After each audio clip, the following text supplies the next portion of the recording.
बिस्मिल्लाहिर्रहमानिर्रहीम। अस्सलाम वालेकुम।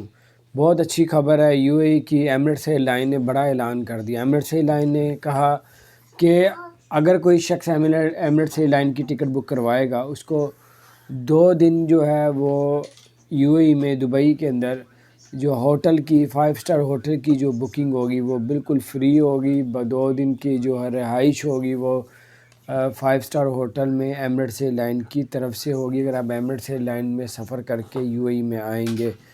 और इसके अलावा जो है आपको बताते चलें कि एमिरेट्स एयरलाइन का बड़ा ज़बरदस्त ये इंतज़ाम है, बल्कि ऐलान है। आप इस मौके से फ़ायदा उठा सकते हैं। और पहले एमिरेट्स एयरलाइन वालों से डिटेल्स ले लीजिएगा, क्योंकि पहले उन्होंने कहा था पहले मेल करें हमें, मेल के बाद उनका जवाब आएगा कि किस होटल में आप लोगों ने ठहरना है। तो ये कुछ अपडेट्स थी, मैंने कहा आपके साथ शेयर करता हूँ। एयरलाइन वालों से आप लोग मज़ीद रब्ता करके आप लोग कर सकते हैं। अपना ख्याल रखें। पाकिस्तान के लिए टूरिस्ट वीज़ा जो है वो अभी तक मुअत्तल है। अल्लाह ताला खैर करे। अगर आपने हमारे चैनल को सब्सक्राइब नहीं किया तो सब्सक्राइब कर दें, बेल आइकन प्रेस कर दें ताकि नहीं